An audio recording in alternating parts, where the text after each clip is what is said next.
प्रभु धवलेश्वराय नमः। दीपं ज्योति परम ब्रह्म दीपं ज्योति जनार्दन दीपहरतु मे पापो पूजा दीप नमस्तुते।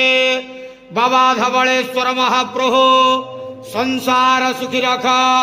आज पवित्र श्रावण मासर प्रथम सोमवार प्रतिपदा तिथि रे समस्त भक्त मानकर मनस्कामना पूर्ण कर। समस्त भक्त मान आशीर्वाद कर। कर्म क्षेत्र उन्नति कर। ग्रहरिष्ठ मान खंडन कर। बाबा धवलेश्वराय नमः। बाबा धवलेश्वराय नमो नमः। प्रभु नमः शिवाय संताय करणाय त्रिविताय जटाधराय हर हर महादेव शिव शंभो महाप्रभु धवलेश्वराय नमो नमः। संसार सुखी रखंतु आनंद गेवार हरि बोलो।